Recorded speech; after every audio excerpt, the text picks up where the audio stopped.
ಇವತ್ತು ಶೇಂಗಾ ಚಟ್ನಿ ಪುಡಿ ಮಾಡೋಣ ಅಂತ ಹೇಳಿ ನಾನು ಈಗ ಕಡಲೆಬೀಜನ ಒಂದು ಬಾಣಲಿಗೆ ಹಾಕ್ಕೊಂಡು ಬಾಣಲಿ ಬಿಸಿ ಆದಮೇಲೆ ಈಗ ಹುರ್ಕೊತಾ ಇದ್ದೀನಿ. ಸಿಮ್ಮಲ್ಲಿ ಇಟ್ಕೊಂಡು ನಿಧಾನಕ್ಕೆ ಹುರ್ಕೊಬೇಕು.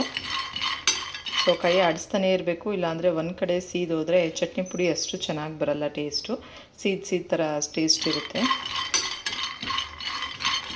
ನಾವಿವಾಗ ಒಂದು ಅರ್ಧ ಕೆಜಿ ಕಡಲೆಬೀಜಕ್ಕೆ ಮಾಡ್ತಾಯಿದ್ದೀನಿ. ಇದನ್ನು ಫಸ್ಟ್ ಒಂದ್ಸಲ ಹುರ್ಕೊಂಡು ಒಂದು ತಟ್ಟೆಲಿ ಹಾಕ್ಕೊಂಡಿದ್ದೀನಿ. ಇದು ಮತ್ತೆ ಇನ್ನೊಂದು ಸ್ವಲ್ಪ ಹುರ್ಕೊತಾ ಇದ್ದೀನಿ. ಸೊ ತುಂಬ ಚೆನ್ನಾಗಿರುತ್ತೆ ಚಟ್ನಿ ಪುಡಿ, ಶೇಂಗಾ ಚಟ್ನಿ ಪುಡಿ. ನಮ್ಮನೇಲಿ ನಾವು ಜೋಳದ ರೊಟ್ಟಿ ಜೊತೆ ತಿಂತೀವಿ, ಚಪಾತಿಗೆ ಮತ್ತು ಬಿಸಿ ಬಿಸಿ ಅನ್ನಕ್ಕೂ ತುಪ್ಪ ಹಾಕ್ಕೊಂಡು ತಿಂದರೆ ತುಂಬ ಚೆನ್ನಾಗಿರುತ್ತೆ. ನನ್ನ ಮಕ್ಕಳು ಅನ್ನದ ಜೊತೆ ಏನು ತಿನ್ನೋದಿಲ್ಲ, ಜೋಳದ ರೊಟ್ಟಿ ತೊಗೊಂಬರ್ತೀನಿ ಚಟ್ನಿ ಪುಡಿ ಮಾಡಿದಾಗೆಲ್ಲನೂ. ಅದ್ರ ಜೊತೆ ಮತ್ತು ನಾವು ದೋಸೆ ಮಾಡ್ತೀನಲ್ವ, ಅದ್ರ ಮೇಲೂ ಹಾಕ್ಕೊಂಡು ತಿಂದರೆ ಚೆನ್ನಾಗಿರುತ್ತೆ ತುಪ್ಪ ಹಾಕ್ಕೊಂಡು. ಸೊ ಹಾಗಾಗಿ ಖಾಲಿಯಾಗಿತ್ತು, ಸೊ ಅದಕ್ಕೆ ಮಾಡೋಣ ಅಂತ ಹೇಳಿಬಿಟ್ಟು. ಸೊ ಕಡಲೆಬೀಜ ಆರಬೇಕು, ಆರಿದ್ಮೇಲೆ ಸಿಪ್ಪೆ ತೆಗೆದು ಮಾಡಿದ್ರೆ ಚೆನ್ನಾಗಿರುತ್ತೆ. ಸಿಪ್ಪೆನೂ ಸಮೇತನೇ ಹಾಕ್ಬೋದು, ಅಂದರೆ ತುಂಬ ತಣ್ಣಗಾಗಬೇಕು. ಇಲ್ಲಾಂದರೆ ಗ್ರೈಂಡರಲ್ಲಿ ಮಿಕ್ಸಿಲಿ ರುಬ್ಬಕ್ಕೆ ಹೋದರೆ ಈ ಥರ ಆಗಿಬಿಡುತ್ತೆ. ಹಾಗಾಗಿ ಈಗಲೇ ಹುರಿದಿಟ್ಬಿಟ್ಟು ಸೊ ನೀಟಾಗಿ ಕೈ ಆಡಿಸ್ತಾ ಇರಬೇಕು. ಸೊ ಕಡಲೆಬೀಜ ಎಲ್ಲ ಹುರ್ಕೊಂಡು ಆಗಿದೆ. ಈಗ ಇದನ್ನು ಹಾಕ್ಕೊಳ್ಳೋಣ. ಸೊ ಇದು ಸ್ವಲ್ಪ ನೀಟಾಗೆಲ್ಲ ಆರಲಿ, ಆಮೇಲೆಲ್ಲ ಸಿಪ್ಪೆ ತಗೊಳ್ಳೋಣ. ಈಗ ಚಟಪಟ ಅಂತ ಇದೆ. ಈಗ ಸ್ವಲ್ಪ ಜೀರಿಗೆ ಹಾಕ್ಕೊಂಡು ಹುರ್ಕೊಳ್ಳೋಣ. ಜೀರಿಗೆ ಚಟಪಟ ಅನ್ನಬೇಕಾದ್ರೆ ತೆಗೆದುಬಿಡೋಣ.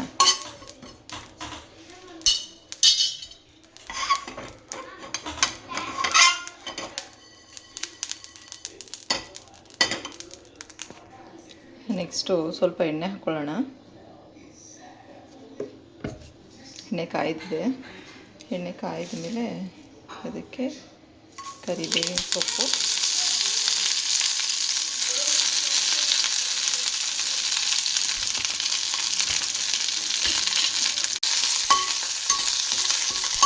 ಅದಕ್ಕೆ ಆಯಿಲಲ್ಲಿ ಫ್ರೈ ಮಾಡ್ಕೋಬೇಕು. ಸೊ ಫ್ರೈ ಮಾಡ್ಕೊಂಡು ಒಂದು ಸೈಡಿಗೆ ತಳ್ಕೊಳ್ಳೋಣ. ನೆಕ್ಸ್ಟ್ ಈಗ ಸ್ವಲ್ಪ ಅರಿಶಿನ ಪುಡಿ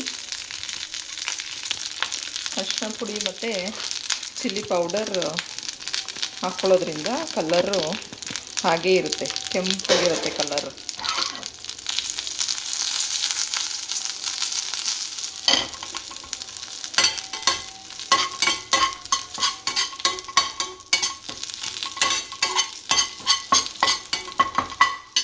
ಸೊ ಒಂದಿಷ್ಟು ಹುಣಸೆ ಹಣ್ಣು ಹಾಕ್ಕೊತೀನಿ.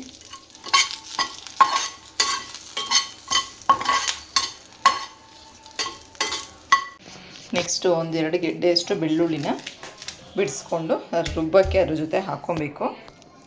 ಸೊ ಬೆಳ್ಳುಳ್ಳಿ ತುಂಬ ಹೆಲ್ತ್ಗೆ ಒಳ್ಳೆಯದು.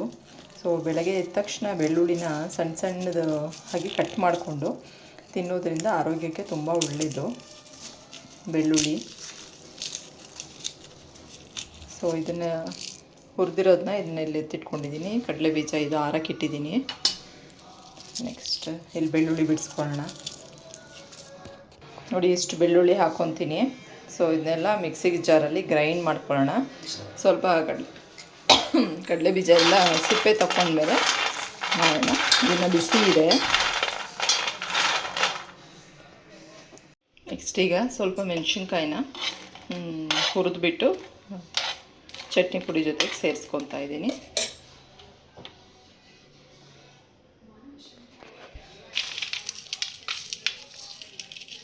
ಆರಿದೆ, ಸಿಪ್ಪೆ ಬಿಡ್ತಾ ಇದೆ. ನೆಕ್ಸ್ಟು ಒಣಮೆಣ್ಸಿನ್ಕಾಯಿನೂ ಎಲ್ಲ ಹುರ್ಕೊಂಡು ಹಾಕ್ಕೊಂಡಿದ್ದೀನಿ.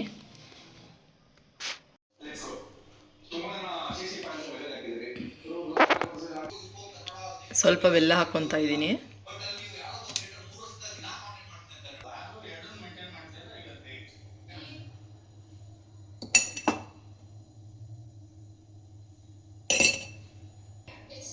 ಚಟ್ನಿ ಪುಡಿ ರೆಡಿಯಾಗಿದೆ. ಸೊ ನೋಡಿ, ಈ ರೀತಿ ಪುಡಿ ಪುಡಿಯಾಗಿ ಉದುರುದ್ರಾಗಿರಬೇಕು. ಸೊ ನಾನು ಇದಕ್ಕೆ ಸ್ವಲ್ಪ ಬೆಲ್ಲ ಸೇರಿಸ್ಕೊಂಡಿದ್ದೀನಿ, ಹುಣಸೆಹಣ್ಣೆಲ್ಲ ಸೇರಿಸ್ಕೊಂಡಿದ್ದೀನಿ ಮತ್ತು ಉಪ್ಪು ಹಾಕ್ಕೊಂಡಿದ್ದೀನಿ. ಸೊ ಉಪ್ಪು, ಹುಳಿ, ಖಾರ ಎಲ್ಲ ಚೆನ್ನಾಗಿದ್ದಾರೆ, ಸಿಹಿ ಎಲ್ಲ ಇದ್ದರೆ ಚಟ್ನಿ ಪುಡಿ ತುಂಬ ಚೆನ್ನಾಗಿರುತ್ತೆ. ಬೆಳ್ಳುಳ್ಳಿನೂ ಜಾಸ್ತಿ ಹಾಕ್ಕೊಂಡಿದ್ದೀನಿ ಮತ್ತು ಕರಿಬೇವಿನ ಸೊಪ್ಪು ಜಾಸ್ತಿ ಹಾಕಿದ್ದೀನಿ. ಸೊ ಹಾಗಾಗಿ ಕರಿಬೇವಿನ ಸೊಪ್ಪಿಂದ ಕಲ್ಲರ್ ಈ ರೀತಿ ಬಂದಿದೆ. ಸೊ ತುಂಬ ಚೆನ್ನಾಗಿರುತ್ತೆ, ನೀವು ಒಂದ್ಸತಿ ಟ್ರೈ ಮಾಡಿ. Thank you so much. ಯಾವುದಾದ್ರೂ ನಿಮಗೆ ಕುಕ್ಕಿಂಗ್ ವಿಡಿಯೋಸ್ ಎಲ್ಲ ಬೇಕು ಅಂದರೆ ಶ್ವೇತಶ್ರೀ ಲೈಫ್ ಸ್ಟೈಲ್ ಯೂಟ್ಯೂಬ್ ಚಾನಲ್ಗೆ ಹೋಗಿ ಸಬ್ಸ್ಕ್ರೈಬ್ ಮಾಡಿಕೊಂಡು ಸೊ ನನ್ನ ವಿಡಿಯೋಸ್ನೆಲ್ಲ ನೋಡಿ. ಸೊ ತುಂಬ ಹೆಲ್ಪ್ ಆಗುತ್ತೆ ನಿಮಗೆ ಕುಕ್ಕಿಂಗ್ ಯಾರಾದರೂ ಹೊಸದಾಗಿ ಕಲಿತಾ ಇದ್ದರೆ. ಸೊ ಸಿಂಪಲ್ ಕುಕ್ಕಿಂಗ್ ವ್ಲಾಗ್ಸ್ ಎಲ್ಲ ನಾನು ಅಪ್ಲೋಡ್ ಮಾಡಿದ್ದೀನಿ, ಬೇಕಂದರೆ ಹೋಗಿ ಚೆಕ್ ಮಾಡಿ. ಸೊ ಇದು ಕಡಲೆ ಬೀಜದ ಚಟ್ನಿ ಪುಡಿ, ಅಂದರೆ ಶೇಂಗಾ ಚಟ್ನಿ ಪುಡಿ ಅಂತ ಹೇಳ್ತೀವಿ. ಸೊ ಸಿಂಪಲ್ಲಾಗಿ ನಾನು ಈ ರೀತಿ ತೋರಿಸ್ಕೊಟ್ಟಿದ್ದಂಥದ್ದು. ನೀವು ಒಂದ್ಸತಿ ಟ್ರೈ ಮಾಡಿ ಹೇಗೆ ಬಂತು ಏನು ಅಂತ ತಿಳಿಸಿ. Thank you so much. Have a nice day. Bye bye.